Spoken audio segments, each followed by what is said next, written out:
Buenas tardes.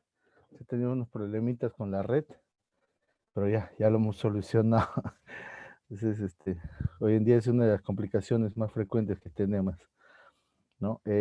A ver, vamos a terminar lo que estábamos de tráfico. Un momentito, permítanme.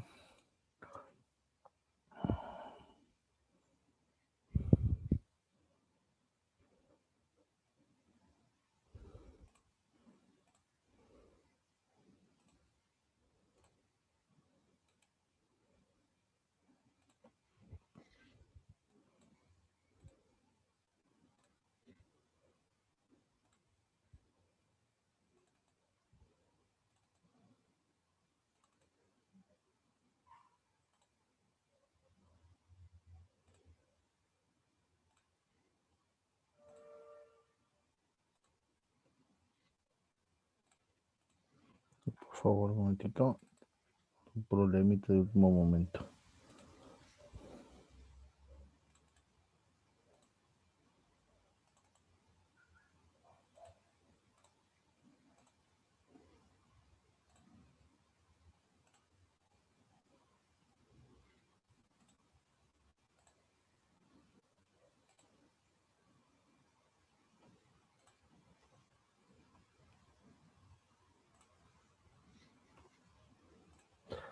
Ok.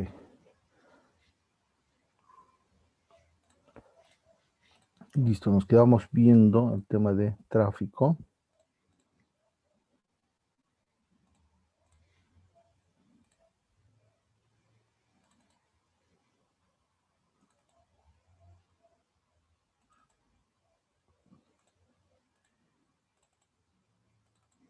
Ahora sí, con el problemita.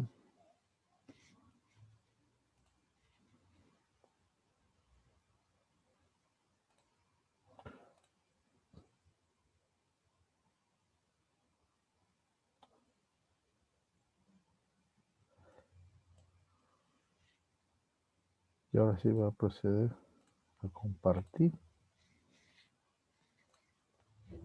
Voy a desactivar mi cámara para hacerlo más simplificado, para facilitar.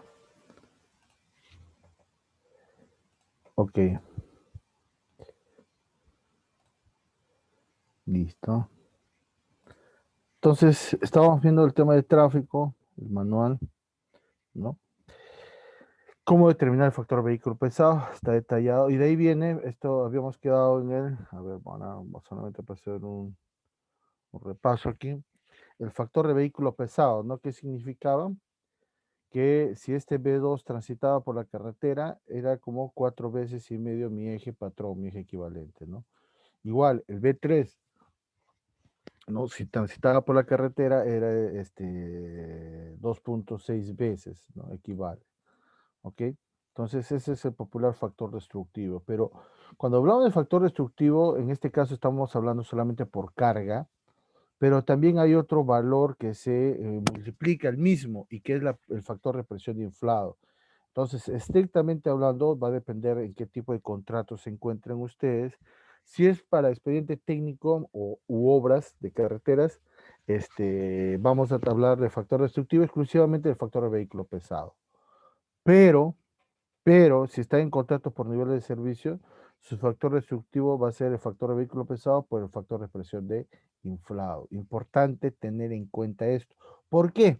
Porque cuando uno diseña, ya uno tiene que saber qué tipo de eje equivalente va a emplear. O vas a emplear el eje equivalente que se ha calculado con factor de presión de inflado, o vas a calcular el eje equivalente sin factor de presión de inflado. Eso hay que tenerlo clarísimo. Por eso la importancia de conocer esto. Porque si no, lo que sucede es, en el estudio de tráfico te ponen varios ejes equivalentes, ¿no? Entonces, y la pregunta es, oye, ¿cuál copio? Dicen, ¿no? ¿Cuál uso? ¿Cuál voy a emplear? ¿Okay? Por eso le estamos dando este alcance y la finalidad de con lo que te vas a topar al momento de diseñar, qué es lo que vas a requerir. Bueno, entonces, ¿cómo se determina ese factor de presión inflado? ¿Ok? Ese factor, permítame un momentito, active ya. Para el caso de, y esto nos establece el manual de suelos y pavimentos, Para el caso de afirmados y pavimentos rígidos, el factor de ajuste por presión de neumático va a ser igual a 1, ¿ok? Para afirmados y pavimentos rígidos siempre va a ser 1.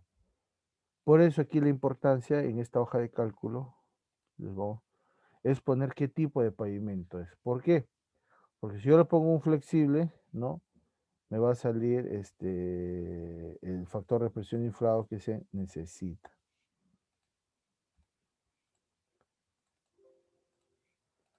¿Ok? Aquí, por ejemplo, hemos puesto 4. Miren, a 4 se refiere a rígido. Entonces, al ser un rígido, 4, ¿no? Entonces, el factor de presión inflado debe ser 1. Y si vamos, sí, justamente sale 1, ¿no? Por eso, ya no necesita la presión inflada para esos casos. Esto está basado en el manual del Instituto del Asfalto, ¿no? Que es para el cálculo de tráfico. Pero para todos los demás, si no es afirmado y no es rígido, ojo, escúchenlo, todo pavimento que tenga un recubrimiento bituminoso o sea un semirrígido, ok, sí vamos a emplear nuestro factor de presión de inflado. ¿Y cómo se determina esto? Por cada configuración, así como ya hemos visto, por cada configuración de vehículo, nosotros debemos tener nuestro promedio de presión de inflado, como lo vemos aquí. Por cada configuración, ok, vamos a tener nuestro promedio de presión de inflado, por cada configuración, ok. Nuestro promedio de presión de inflado de todas las llantas de que componen al vehículo, ¿no? Vamos a tener. Ese promedio de presión inflado, lo que vamos a hacer es, y aquí solamente para hacer un tema, ya, si es rígido o firmado, va a salir 1, ¿no? Pero en nuestro caso vamos a emplear flexible, por eso le ponemos 1 aquí. Y ven que ahora cambia el factor de presión de inflado.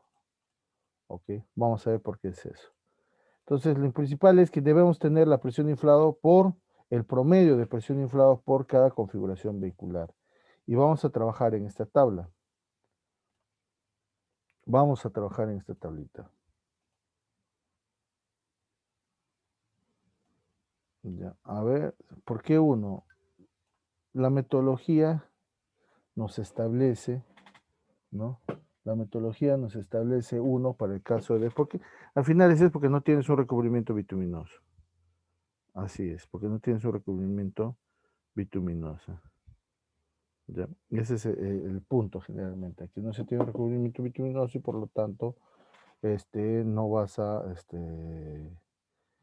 por eso es que se le pone 1. Y ahora vamos a ver qué significa masa, porque el factor de presión de inflado me puede duplicar, triplicar el eje equivalente que he calculado con el factor de vehículo pesado. ¿Ok? Ese es el tema, o sea, me da una mayor proyección y por lo tanto hace que los ejes equivalentes se incrementen significativamente. A ver, vamos a ver aquí, entonces, ¿cómo entramos? Estamos en esta tabla, ¿no? Y lo primero que tenemos que hacer es calcular nuestro PCN. El PCN no es otra cosa la presión de contacto del neumático. No es otra cosa que la presión de contacto del neumático. Y que es el 90% del promedio de inflado. Aquí lo vamos a ver. Y su unidad es PSI. El PCN, ¿no?, viene a ser el 90% de la presión de inflado del neumático. Y su unidad está en PSI. Esa es su unidad. ¿Ok? Esa es su unidad. PCN 0. Es 90% del promedio de presión inflado. Esto hay que calcularlo por cada configuración. Ok. Por ejemplo, vamos a ver aquí nuestra tablita, en nuestra hoja Excel. El promedio de presión inflado es 110. Si yo lo multiplico por 0.9, ¿no? 110 por 0.9. Esto por 0.9. Entonces me da 99. Por simplicidad le vamos a poner nosotros 100. Ya, ese es mi PCN. Ese 100 es mi PCN. ¿Ok? Entonces con ese PCN yo ingreso a la tabla y busco, ¿no? Ingreso aquí a la tabla y voy a buscar cuál es. Aquí estamos. ¿Cuál es? En nuestro caso, sabemos que salió 100. ¿Listo? Sabemos que salió 100. Entonces ya hemos identificado con qué columna vamos a trabajar, ¿no? Ya hemos identificado el PCN. Esto se hace por cada configuración vehicular. De ahí, ¿cuál es el otro parámetro que debemos determinar para seleccionar el factor de presión? Y viene a ser esta columna. Por eso les decía que básicamente es por un tema de recubrimiento bituminoso. Hay que ver qué espesor tenía o cuál es el probable espesor que vaya a tener. Es una estimación, ¿ok? Una estimación de que vaya a tener de acuerdo, ¿no? Caramba, el espesor probable estimado que podría tener la nueva vía, ¿no? El nuevo pavimento, ¿ok? Pero es una estimación. Ya, ahora, si es una carretera que ya se está rehabilitando, por ejemplo, ahí sabemos pues qué espesor se colocó, ¿no? Y probablemente haciendo una estimación con lo que anteriormente había, decimos, oye, sí puede tener más espesor, ¿no? Pero ahora vamos a ver cómo solucionar eso, ya si no, la idea es que entiendan el concepto ahí y cómo aplicarlo. En nuestro caso, por ejemplo, vamos a ir a nuestra hojita de Excel y le vamos a decir, pues, oiga, tu espesor de carpeta de herradura, ya vamos a decir, 60, vamos a trabajar con 60.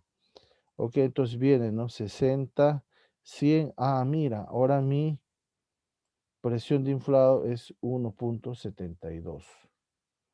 No, no es 60, es 80. Muy bien, vamos a trabajar con 80. Entonces mi promedio de presión de inflado es perdón, mi PCN es 1.59. ¿Ok? Ante esto es la forma entonces que vamos seleccionando nuestro PCN. Pero quiero que observen algo adicional. Vamos a ver aquí. Observen, cada columna, ¿no? Es un PCN. Observen qué sucede con,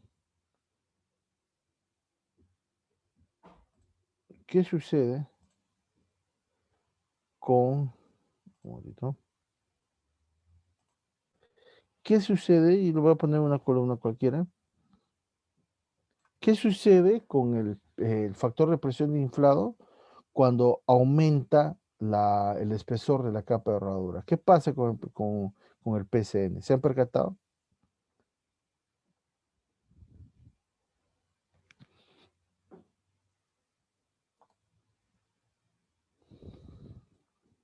A ver, ¿qué pasa?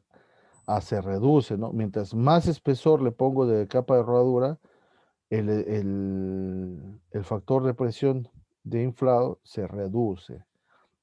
¿Y por qué les hago este énfasis? ¿Ya? ¿Por qué les hago este énfasis?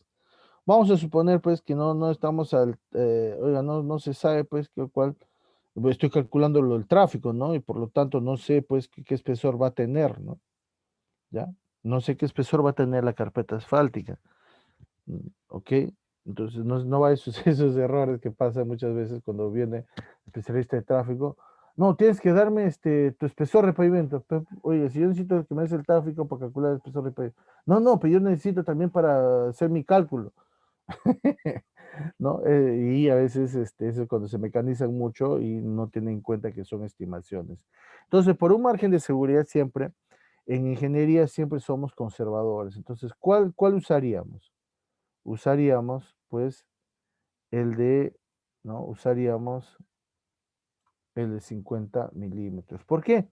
Porque es el que tiene los más altos valores, ¿no? Ok, si yo tuviese referencia, pues sí, podría ser tanto de espesor, 70 ya uso, ¿no? Pero si no nos compliquemos y trabajamos con el espesor de capa de rodadura de 50 milímetros. ¿Listo? Eso es para tener en cuenta y ser, como se dice, conservador. Porque una vez que tú calculas, ya sabrás cuántos ejes equivalentes tienes y por ahí puedes dar una afinación, ¿no? Pero sería como un primer muy buen punto de partida. Pero, ¿qué pasaría si, oiga, mi superficie de rodadura, por ejemplo, en soluciones básicas, Mi superficie regular puede ser un tratamiento superficial bicapo, puede ser un mortero asfáltico, o slurry seal, o micropavimento, o water seal. Todas ellas tienen un espesor inferior a 1 pulgada, todas, ¿ya? Todas tienen un espesor inferior a 1 pulgada, ¿ok? Entonces, y eso estamos hablando de 25 milímetros. ¿Y cómo hacemos para calcular en ese caso el PCN? Y vemos que aquí en la tabla solamente tenemos como mínimo hasta 50 milímetros. ¿Ok? Como mínimo lo tenemos hasta 50 milímetros. ¿Qué pasa ahí? ¿Qué vamos a hacer en ese caso? Es que cuando tenga espesores menores de 50, los vamos a tratar como si fueran de 50 milímetros. ¿Ya? Los vamos a tratar como si fueran de 50 milímetros. ¿Ok? Y esa es la forma de calcular. Y adicionado a eso es que ya tengo mi factor de presión de inflado, como lo tenemos aquí. Ya tengo mi factor de presión de inflado, multiplico, ¿no? Es mi MDA por factor direccional, factor carril, por factor de crecimiento acumulado, por factor de vehículo pesado, por el factor de presión de inflado, por 365 días, y voy a tener mi eje equivalente por cada configuración. ¿Ok? Por cada configuración voy a tener mi eje equivalente. Ahora sí, manzanitas con manzanitas, naranjitas con naranjitas, podemos sumar y totalizamos. ¿Y cuánto nos salió en nuestro ejemplo? 663.000 ejes equivalentes, ¿no? 663.000 ejes equivalentes. Y esa está la fórmula que tenemos. Ok, más bien me estaban indicando. Y